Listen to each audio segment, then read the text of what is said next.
8826 ILS 2015 2.0 starter removal process. Decided to go from the bottom. Tires removed, 19 millimeters. Taking off the lower shield. There's plastic with metal. You can just take off all the plastic and then the metal shield comes down.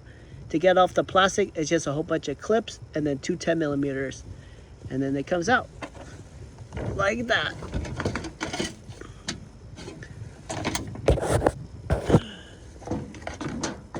The 10 millimeters, the plastic, these are the two 10 millimeters there. And they live these two spots in the front.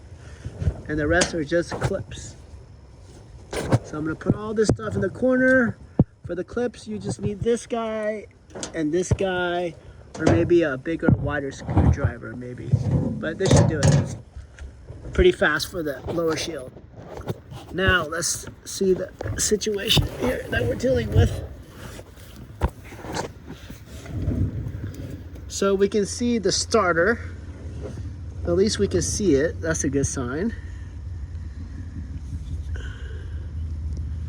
And let's shine a flashlight up here.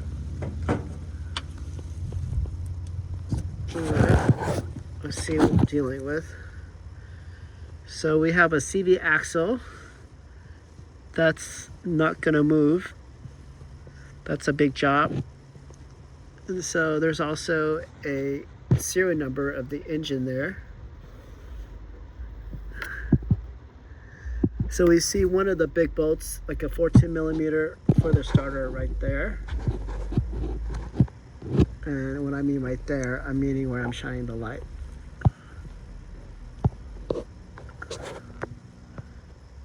I got my camera in the wrong side of my hand. So that's, and then there's some electrical wiring that I got to deal with over there. And then I'm gonna have to take some long shaft to run across here to get those 10 millimeters, 14 millimeters out. What else do I gotta do?